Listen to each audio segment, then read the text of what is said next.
and the Prime Minister of the State of Israel.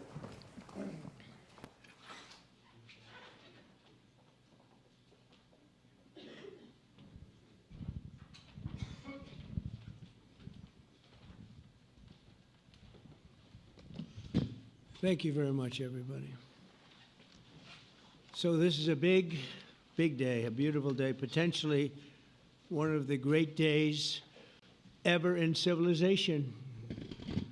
Things that have been going on for hundreds of years and thousands of years. We're going to, at least we're at a minimum very, very close, and I think we're beyond very close. And I want to thank Bibi for really getting in there and doing a job. We've worked well together, as we have with many other countries, both of us, with many other countries, which is the only way this whole situation gets solved. And I'm not just talking about Gaza. Gaza is one thing, but we're talking about much beyond Gaza. The whole deal, everything getting solved. It's called peace in the Middle East. So today is a historic day for peace, and Prime Minister Netanyahu and I have just concluded an important meeting on many vital issues, including Iran, trade, the expansion of the Abraham Accords, and most importantly, we discussed how to end the war in Gaza, but it's just a part of the bigger picture, which is peace in the Middle East, and let's call it eternal peace in the Middle East. So this is far more than anybody expected, but the level of support that I've had from the nations in the Middle East and surrounding Israel and neighbors of Israel has been incredible, incredible. Every single one of them. This afternoon, after extensive consultation with our friends and partners throughout the region, I'm formally releasing our principles for peace, which people have really liked, I must say.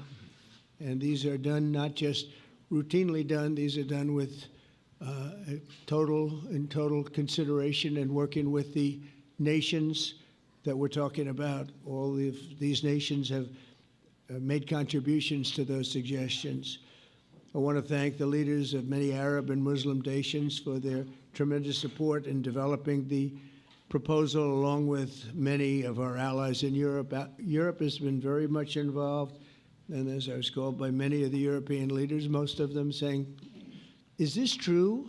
Are you really doing peace in the Middle East? This is the most incredible thing we've heard. Some think it's the biggest thing they've ever heard. They called just to find out, was it just a rumor or is it actually done? And then they said, have you spoken to the Arab leaders? Have you spoken to all of the other leaders that we have to get? A lot of people involved in this one. I also want to thank Prime Minister Netanyahu for agreeing to the plan and for trusting that if we work together, we can bring an end to the death and destruction that we've seen for so many years, decades, even centuries, and begin a new chapter of security, peace, and prosperity for the entire region.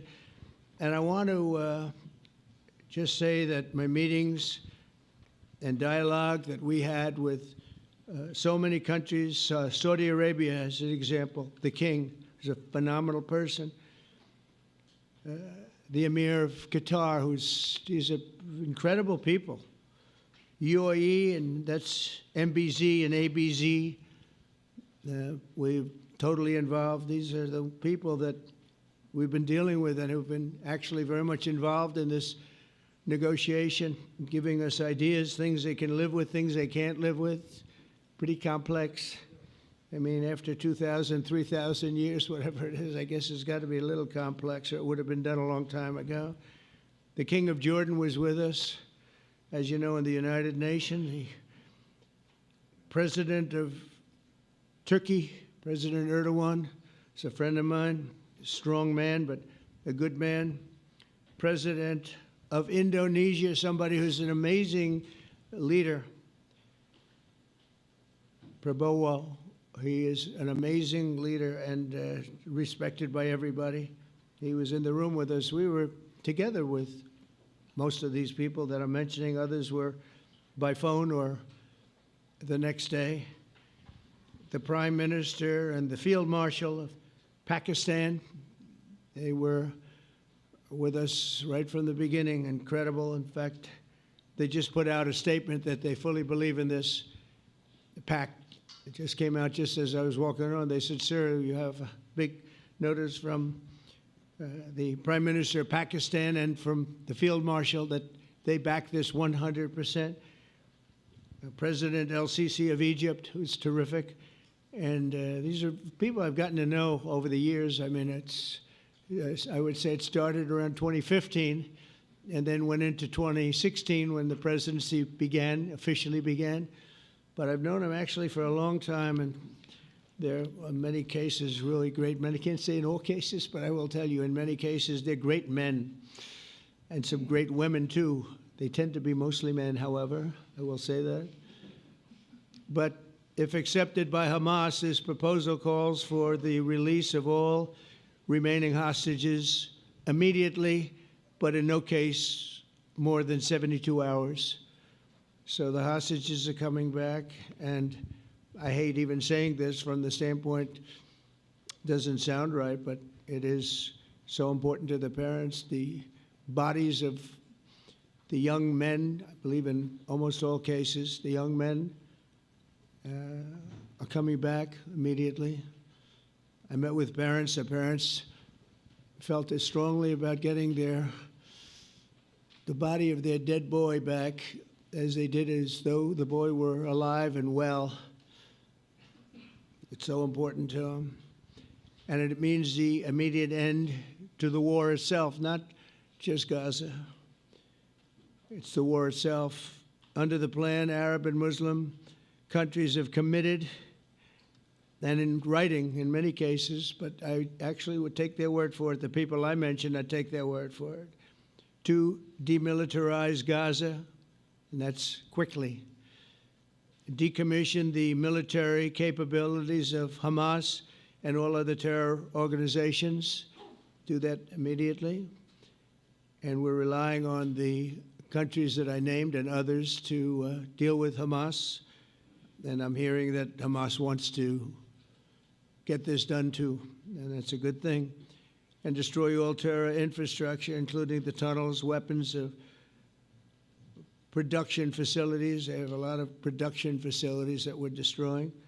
They'll also help train local police forces in the areas that we're discussing right now, in particular in and around Gaza, working with the new transitional authority in Gaza. All parties will agree on a timeline for Israeli forces to withdraw in phases. They'll be withdrawing in phases. No more shooting, hopefully. As progress is made toward achieving these goals, Arab and Muslim nations need to be allowed the chance to fulfill these commitments of dealing with Hamas. They have to deal with them because they were the one group that we have not dealt with. I haven't dealt with them. But the Arab countries are going to, and Muslim countries are going to be dealing with Hamas, and I believe they've already been there. I think they probably have an understanding, and they haven't maybe mentioned that, but I would imagine they do. Otherwise, they wouldn't have gone as far as they've gone. If they're unable to do so, then Israel would have the absolute right and actually our full backing, the U.S. full backing. Marco's here, and a lot of our leaders are here, our great Vice President, Susie Wiles, Steve Witkoff, Jared Kushner. They've been so involved in this process. I don't think anybody else could have done it or even come close. But it's we're right there. We're right there. First time in thousands of years, I think you can probably say, if you really look into it, if you study back, if you're a scholar, you would say thousands of years. Israel would have my full backing to finish the job of destroying the threat of Hamas. But I hope that we're going to have a deal for peace. And if Hamas rejects the deal, which is always possible, they're the only one left. Everyone else has accepted it. But I have a feeling that we're going to have a positive answer. But if not, as you know, Bibi, you'd have our full backing to do what you would have to do. Everyone understands that the ultimate result must be the elimination of any danger posed in the region and the danger is caused by Hamas. The tyranny of terror has to end, and this is, again, something that we're looking for. This is eternity. This is for forever. To ensure the success of this effort, my plan calls for the creation of a new international oversight body, the Board of Peace, we call it, the Board of Peace, sort of a beautiful name, the Board of Peace, which will be headed, not at my request, believe me, I'm very busy, but we have to make sure this works. The leaders of the Arab world and Israel and everybody involved asked me to do this, so it would be headed by a gentleman known as President Donald J. Trump of the United States. That's what I want, is some extra work to do, but it's so important that I'm willing to do it, and we'll do it right, and we're going to put leaders from other countries on, and leaders that are very distinguished leaders, and we'll have a board, and one of the people that wants to be on the board is the UK former Prime Minister, Tony Blair, good man, very good man, and some others, and they'll be named over the next few days, and it'll be quite the board. Working, everybody wants to be on it now.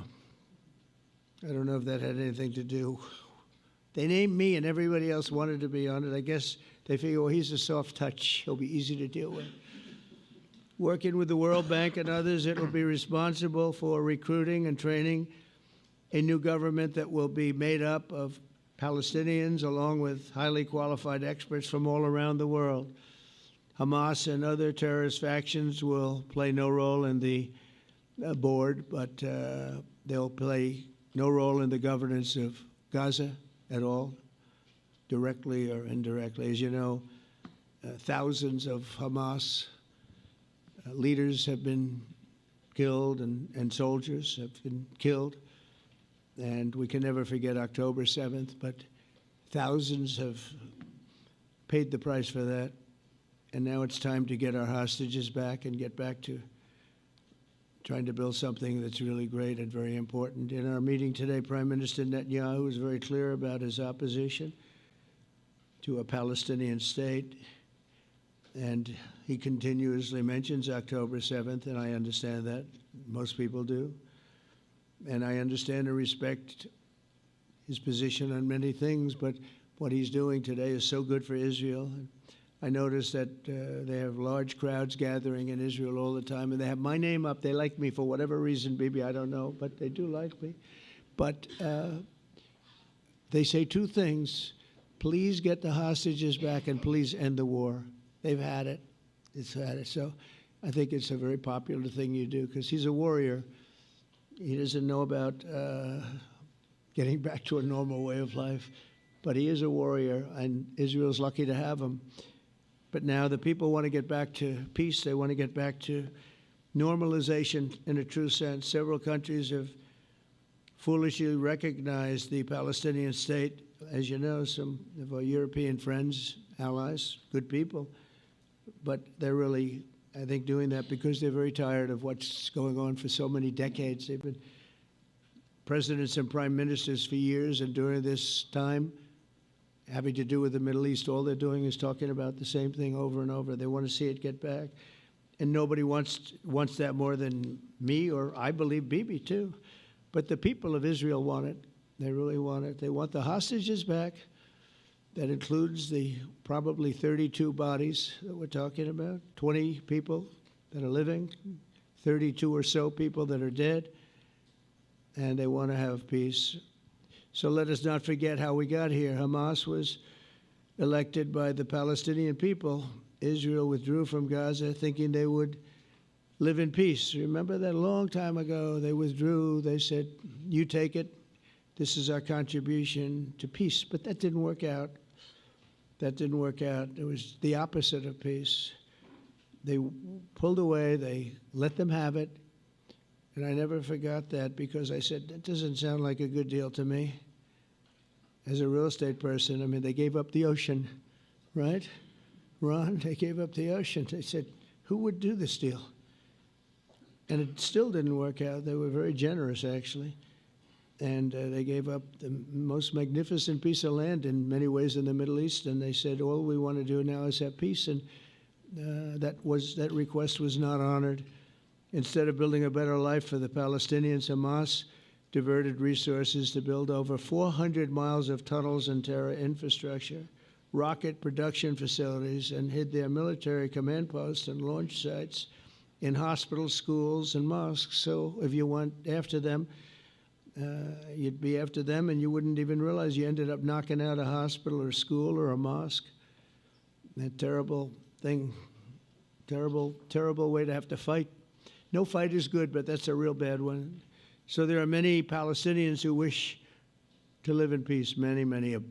I've seen so many of them, and they have support.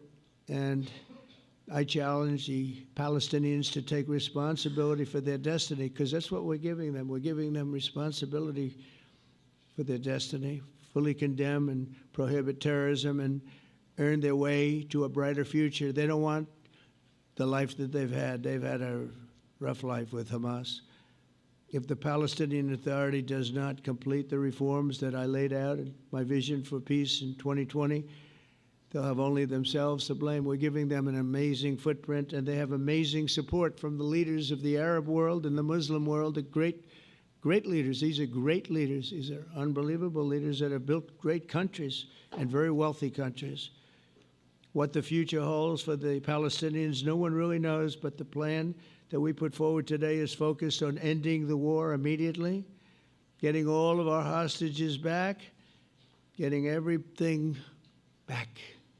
Hard to believe when you even say it, and creating conditions for durable Israeli security and Palestinian success. Israeli security is going to be involved. We're going to help you.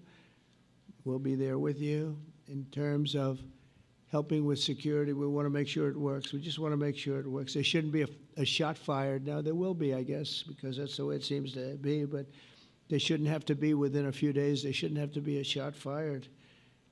Maybe for eternity.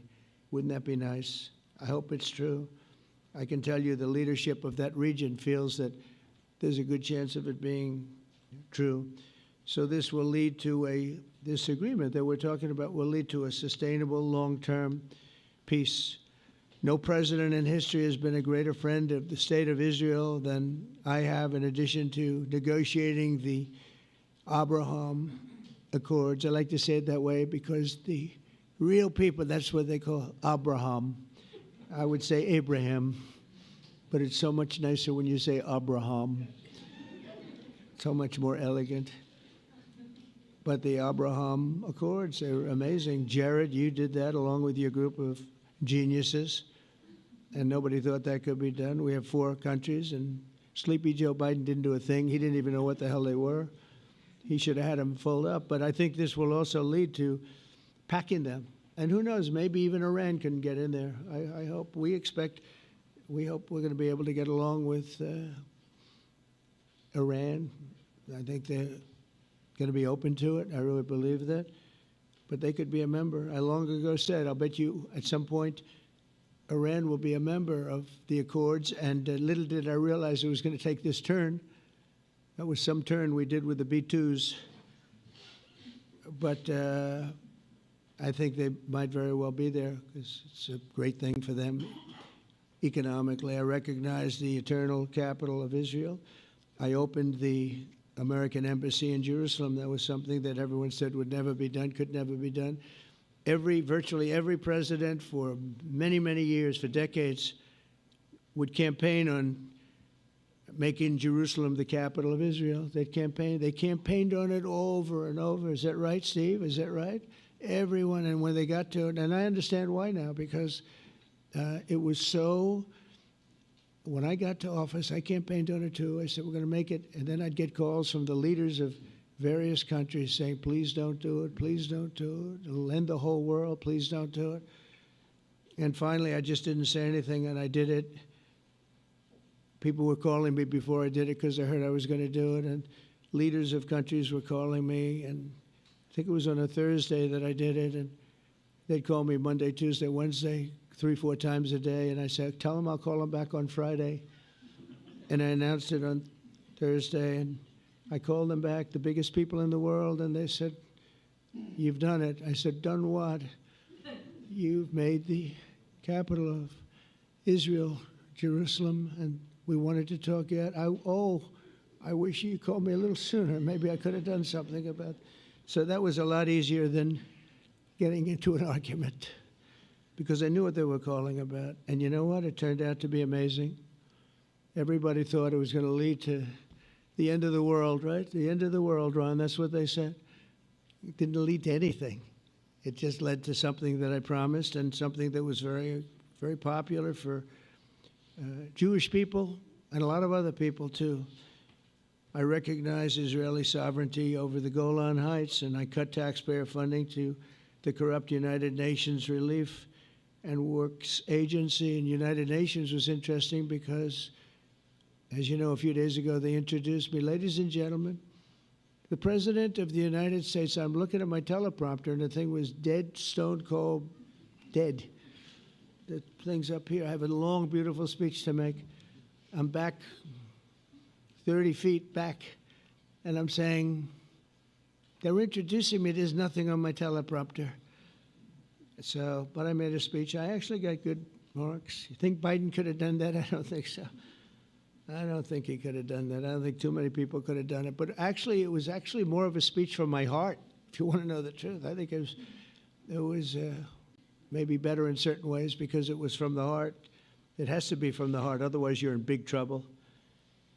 But I cut taxpayer funding for that very corrupt United Nations Relief and Works Agency, and nobody thought that would be done, and withdrew from the horrible Iran nuclear deal that was imposed upon Israel by Barack Hussein Obama and Biden.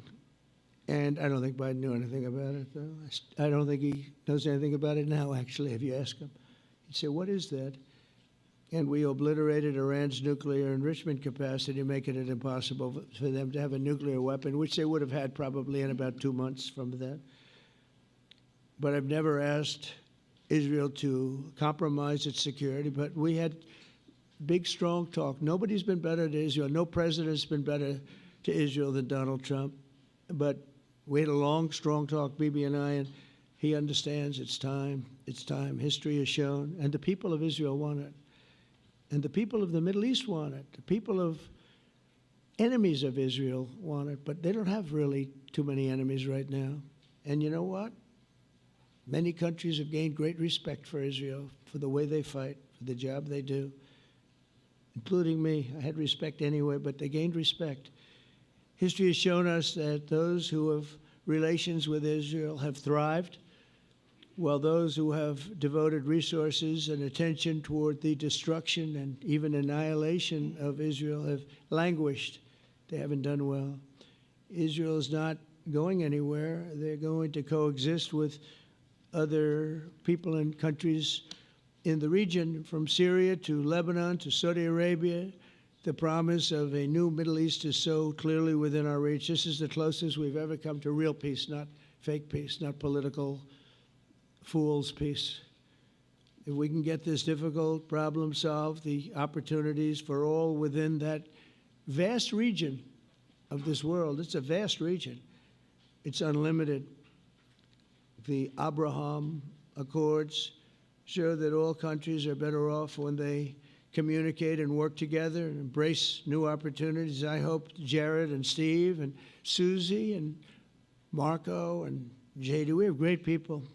I hope you guys are going to work very hard to get these other countries in, because now they have no excuse. There's no longer an excuse.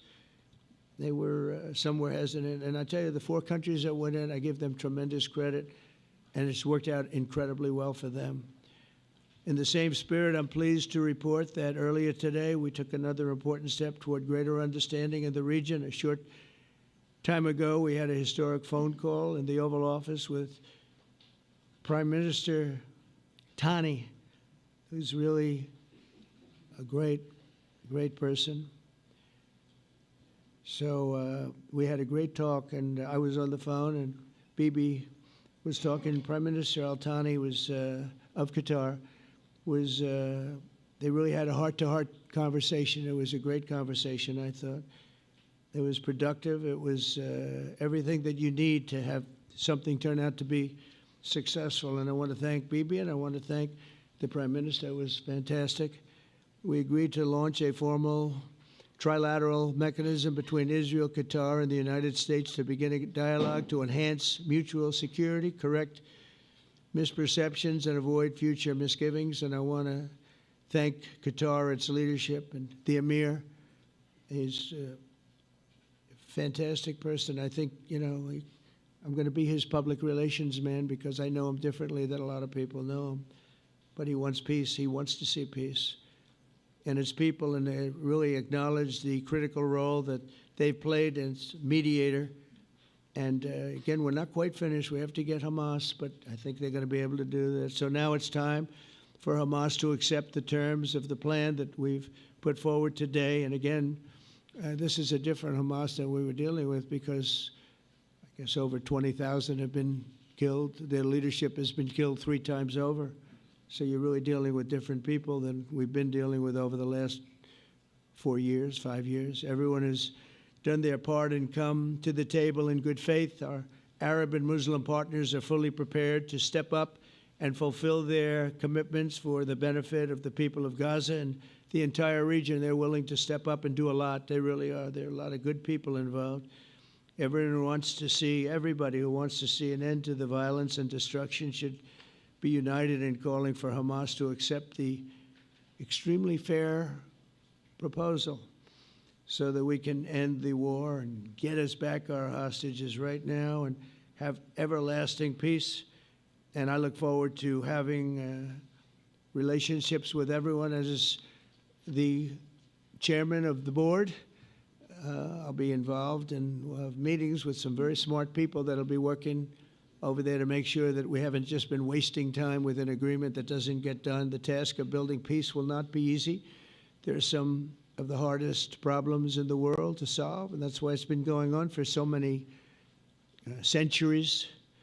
But too many lives are at stake not to try, and this is more than a try. I mean, I think this is something that gets done when you have virtually every country, and these are powerful, powerful countries that have a lot of money, and the money can make things happen. A lot of countries try, and they don't have any money. These are very rich countries that can make things happen. So together we'll forge a much safer and more hopeful future for everybody, including Israel. And I want to thank Prime Minister Netanyahu for his partnership. And I want to thank all of the leaders, the kings and the emirs and the presidents and prime ministers, people I mentioned.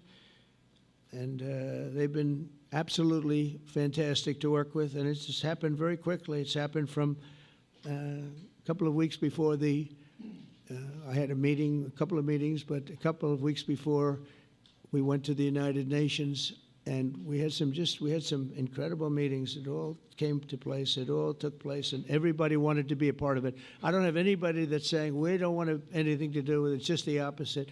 And I'll tell you, a couple of years ago, a year ago, I don't think we would have had this kind of participation, Mr. VP, right? I don't think we would have had. It's been amazing. The participation was 100%. Everybody wants to be a part of it. And everybody, those very strong countries, everybody wants it to work. So, Bibi, congratulations on this. I think this will be your crowning achievement, frankly. If this all works out, we think it will. It's going to be your crowning achievement. And I want to thank you very much for being here. Thank you. Please. Thank you. Thank you. Mr. President, first I want to thank you for graciously hosting me once again in the White House. And second, I want to thank you for your friendship and for your leadership. From Jerusalem to Tehran, from the Golan Heights to Gaza, you've proven time and again what I've said many times. You are the greatest friend that Israel has ever had in the White House. And Mr. President, you and I both know it's not even close. While you focus at home on making America great again, your leadership abroad is changing the world for the better, ending wars and advancing peace. I believe that today we're taking a critical step towards both ending the war in Gaza and setting the stage for dramatically advancing peace in the Middle East, and I think beyond the Middle East, in very important Muslim countries. I support your plan to end the war in Gaza, which achieves our war aims. It will bring back to Israel all our hostages, dismantle Hamas's military capabilities, end its political rule, and ensure that Gaza never again poses a threat to Israel. We would not have achieved this turning point without the courage and sacrifice of our incredibly brave soldiers. They fight like lions to defend the people of Israel, and they serve on the front line in the war between civilization and barbarism. Mr. President, when our two countries stand shoulder to shoulder, we achieve the impossible. Just a few months ago, in Operation Rising Lion and Operation Midnight Hammer, we struck a decisive blow against Iran's nuclear and ballistic missile program. Your bold decision to send those B-2s made the region safer and the world safer. Now, under your leadership, we're taking the next step to win the war and expand the peace. Your plan is consistent with the 5 principles my government set for the end of the war and the day after Hamas.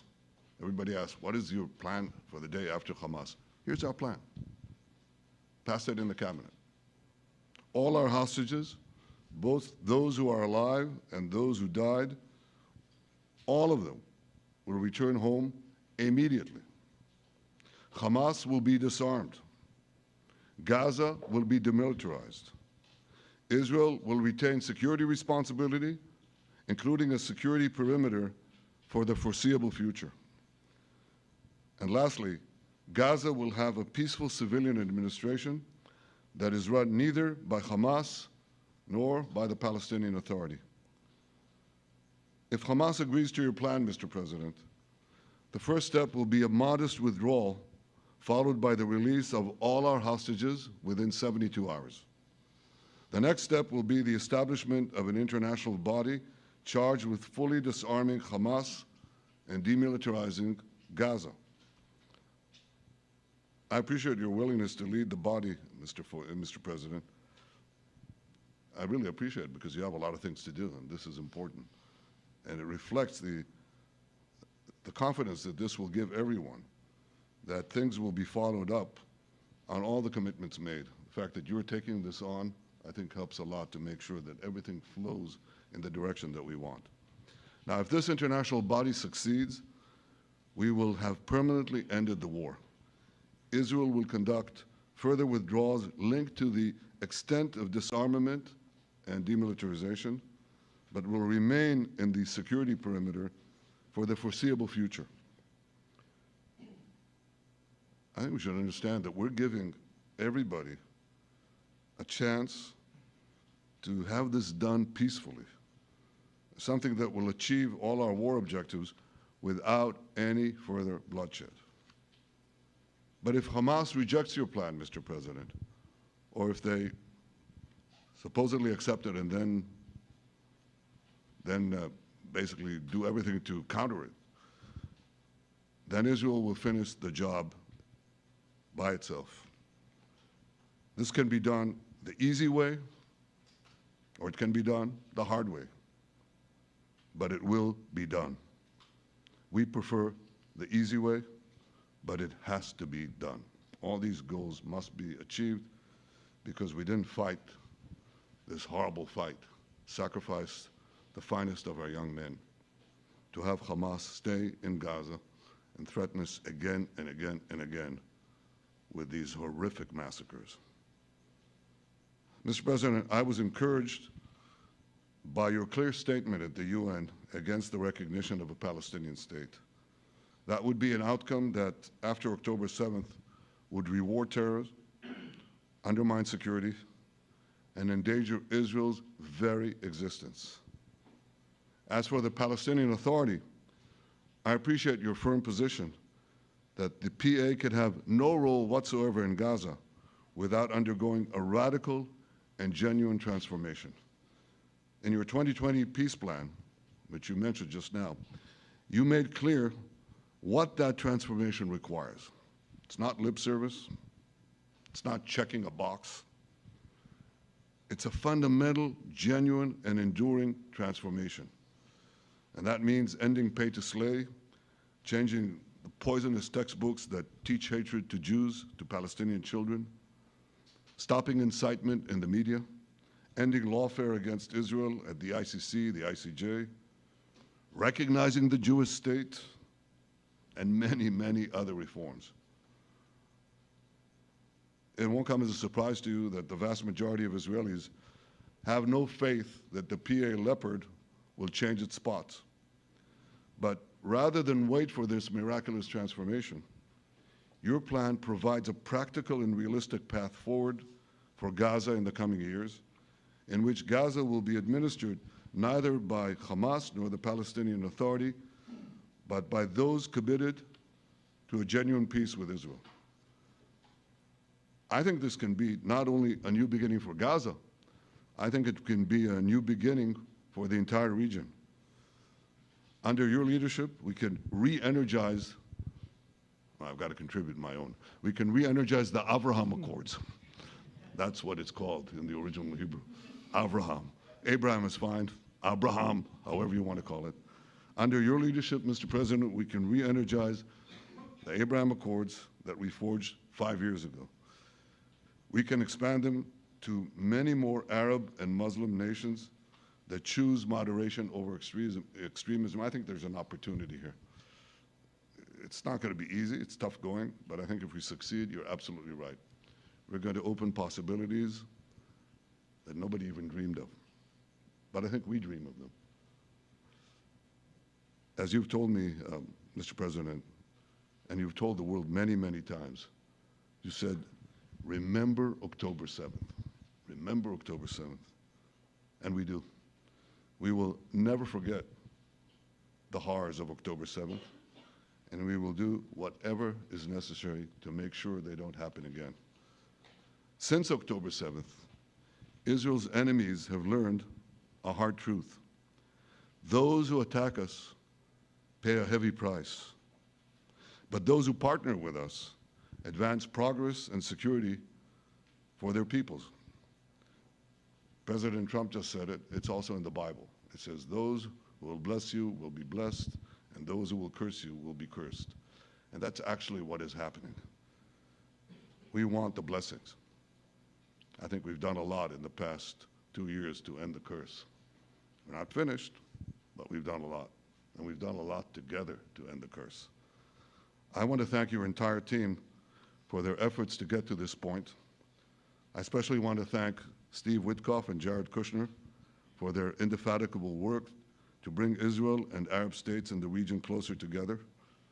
I am deeply grateful to both of them for their work. We had a phone call today just to make it clear. I said to the Prime Minister of Qatar, Israel was targeting terrorists, wasn't targeting Qatar. And of course, we regretted the loss of the Qatari citizen. It wasn't our target. And I very much appreciate President Trump's proposal to have a trilateral body, the United States, Israel, and Qatar, to work out respective grievances. There are quite a few. But if we could try to mitigate them or put it on a different footing, I think that'll be good for everyone. Above all the people, the fine team, and many helpers who've done this, I want to thank you, Mr. President.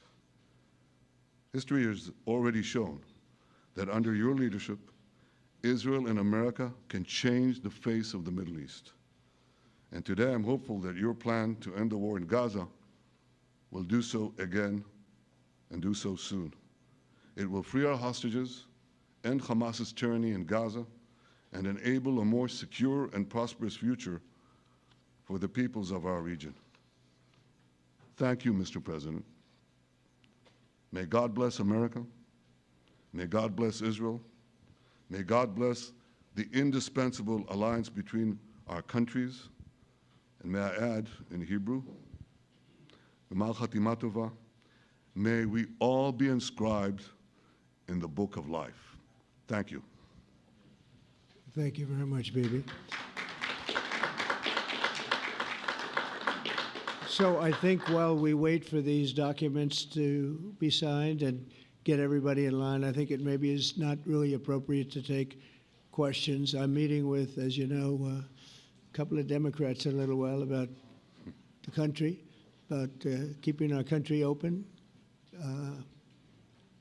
They're going to have to do some things because their ideas are not very good ones. They're very bad for our country. So we'll see how that works out.